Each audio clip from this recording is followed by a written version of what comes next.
చింత చెట్టు హైబ్రిడ్ పోతుంది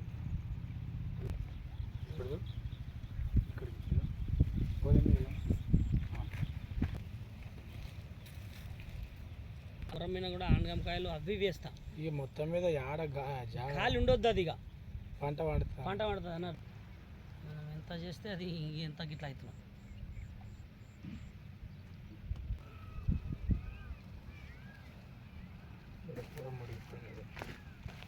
చూడాలి, నువ్వు గిట్లా చేసినావు, గిట్లా చేసేది కాకుండా గీ సలహాలు చేయాలి, గిట్లా చేయాలని చెప్పి అనుకో 10 మంది చేస్తారు అట్లా. మళ్ళా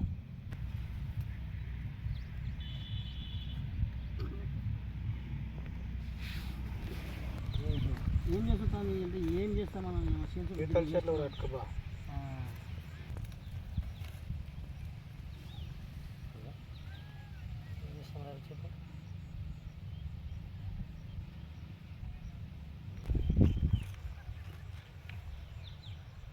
మళ్ళీ ఇప్పుడు నేనే చేసుకుంటా. ఒక్కడిని పెట్టావు, ఒక్కడే వేసుకుంటా. రోజంతా సాధారణ కాడికి సగం సగం గుంజుకుంటా పోయినా సగం సగం దొబ్బుకుంటూ వచ్చి ఊకి ఎందుకు ఇక ఎవరి పనులు ఏమున్నాయో పేపర్ అయిందా అనుకుంటే నేను ఎట్లా వస్తాయి 50,000 ఈ కాపు ఉంటే కనీసం 20,000 వస్తాయి. పెట్టుబడి పోయినా 20,000 మిగులుతాయి. మన శాతం చేసిన సంవత్సరానికి ఇంత దాంట్లో ఎక్కడ దగ్గర 150 వరకు మన పేపర్ లేదు, అన్నిక లేదు, ఏం లేదు. మస్తు లాస్ అయింది. మాట్లాడతా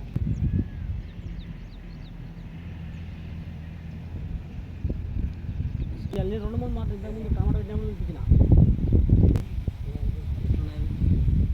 ఏం కాపు ఏం చేయాలనుకుంటుంది, ఏం చేయాలి అవి అంతే తప్ప ఏం లేదు, వేస్ట్.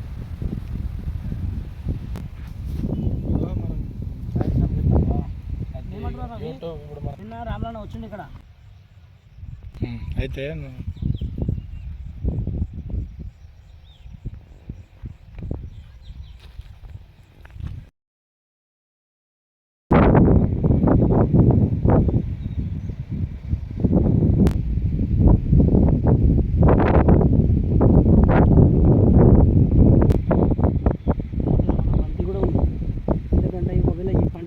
కూడా మళ్ళీ బతకాలి అనే ఉద్దేశంతో అది పెడితే అది కూడా ఇదేమో ఇట్లా.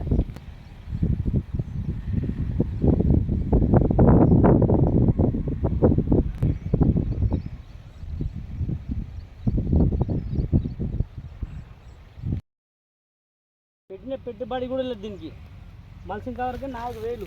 ఈ పేపర్ డ్రిప్ వేసిన లోపల 6,000, 3 బెండలు డ్రిప్ వేసిన 10,000 ఖాళీ. ఇది పర్వానికైనా అయింది. మొత్తం ఏమి చెట్టుకు తెంపుడు కాదు, అవే రాలుతున్నాయి. నేనేమంటారు అదే ఇక రాలిపోతాయి ఇట్లా కాయలు. ఇప్పుడు అవి మస్తు రేట్లు ఉన్నాయి బాగా. ఏమనుకున్నా అంటే బెండకాయ ఆగస్టు వరకు అయిపోతుంది. తినారు పెట్టిన ఇప్పుడు దీపావళికి వస్తుంది అని మంచి ఆలోచన. అంటే ఒక పంట పోతే అంతే. నేను ఎవరు చెప్పారు మనకు, యూట్యూబ్లో చూస్తా. ఒక పంట పోతే ఒక జాగాను వదిలిపెట్టకుండా చేద్దాం. మనం మంచి పైసలు వస్తుండే. ఇంచుమించు దీనికి 50,000 కన్నా ఎక్కువ వస్తుండే. ఎందుకంటే మళ్ళీ సీడ్ కూడా మంచిది. ఇది ఒక్కొక్క చెట్టుకి 8 కాయలు పోతే ఏమవుతుంది కారం ఉంటుంది. రవి అని సీడ్ ఇది ఇలా వేస్ట్. ఇక ఏం చేస్తాం, అందుకే ఇప్పుడు ఇక ఆగస్టు వరకు చూస్తారు. అవి మొత్తం పీకేసి ఈరోజు చూడాలి, సాయంత్రం చూస్తే. అయినా చూస్తే కూడా ముందుకు పోయిన కాడికి పోతాయి, ఉన్న కాడికి ఉంటాయి. దాంట్లో ఉంటాయి గట్టిగా అవుతాయి. పోయిన కాడికి మొత్తం రాలిపోతాయి. ఇంకా రేపటిలో ఎంత ఎండ కొడితే అంత మొత్తం ఎంతవరకు అంత మొత్తం.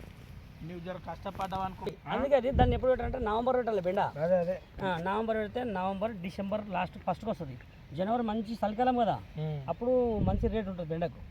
ఇప్పుడు కూడా పర్వాలేదు దానికి 25.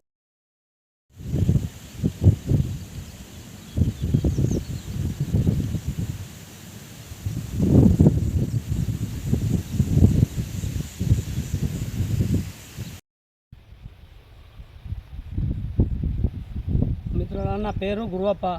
ఇక 1 ఎకరాల మొత్తం కూరగాయలు పెట్టిన. కూరగాయలు అంటే మొత్తం దానికి ఇప్పటి వరకు 50,000 ఖర్చు అయింది. పెట్టిన పెట్టుబడి లేదు. మిర్చి మొత్తం ఆగస్టులో వస్తుందని అనుకున్నాము. ఆగస్టులో వస్తా అనుకుంటే వానలు పడి మొత్తం ఖరాబ్ అయింది. కాబట్టి మొత్తం నాకు 3 ఎకరాల భూమి. 3 ఎకరాల భూమిలో 2 ఎకరాలు పత్తి పెట్టినా, 1 ఎకరా కూరగాయలు పెట్టినా. అద్దెకరా మిర్చి పెట్టిన, మిర్చికి 30,000 అయింది, వేరే పంటలకు 20,000 అయింది. అవి కొంచెం పర్వాలేదు కానీ మిర్చి మాత్రం మొత్తం లాస్ ఉన్నది. పత్తి కూడా 2 ఎకరాలు పెట్టినా మొత్తం ఆగు పక్కకు ఉంటుంది, అది వచ్చిపోయింది.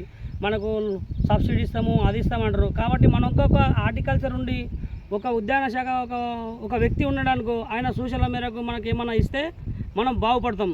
అవి ఇస్తున్నాం ఇవి ఇస్తున్నాం చెప్పుడు తప్ప ఏమీ లేదు. ఇంకొకటి గవర్నమెంట్ ఏమనుకుంటున్నా అంటే గవర్నమెంట్ వాళ్ళకి పైసలు ఇస్తాం, వీళ్ళకి పైసలు ఇస్తాం, రైతును ఆదుకుంటామంటారు. కానీ ఒక రాజకీయ నాయకుడు వాళ్ళకైతే ఎవరైతే సపోర్ట్ చేస్తారో వాళ్ళకి ఇస్తారు తప్ప కానీ నిజమైన రైతులకు ఎవరు లేదు. నువ్వు ఏ నాన్న చూడు ఈ విధంగా ఉంది, దీన్ని ఏ విధంగా చేయాలి. కాబట్టి గవర్నమెంట్ కొంచెం మాకు ఆదుకొని ఏ విధంగా ఒకసారి చేనికి కూడా వచ్చి చూడమను. అగ్రికల్చర్ ఉన్నారు, ఒకసారి నా చేనికి వచ్చి చూడమను. రోడ్డు పక్కనే ఉంటుంది, కిలోమీటర్ పక్కల. నేను నీటికి 2 మాటలు కూడా చెప్పిన ఇంతకుముందు టమాటా పెట్టినప్పుడు, సార్ రాండి మీరు ఒకసారి నా చేను చూడండి అని. రాలేరు ఇప్పటి వరకు. ఇది పరిస్థితి. దీన్ని పరిష్కారం ఏం చేస్తారో గవర్నమెంట్ కొంచెం ఆలోచించాలని. ఒక హార్టికల్చర్ ఆఫీసర్ను ఒకసారి నియమిస్తే ఇక్కడ ఆయన సూచనల మేరకు కొంచెం పంటలు బాగా ఉంటుంది. నేనే కాకుండా నేను నష్టపోయినా కాబట్టి 10 మంది రైతులు బాగుపడితే ఖచ్చితంగా రైతు బాగుపడతాను అనుకుంటాం. అప్పుడు అటువంటిప్పుడు లేనప్పుడు ఏం చేస్తాం చెప్పు. ఈ విధంగా ఉన్నది పరిస్థితి. దీనికి కొంచెం సారి ఆలోచన చేస్తే బాగుంటుండే అనుకుంటున్నాను.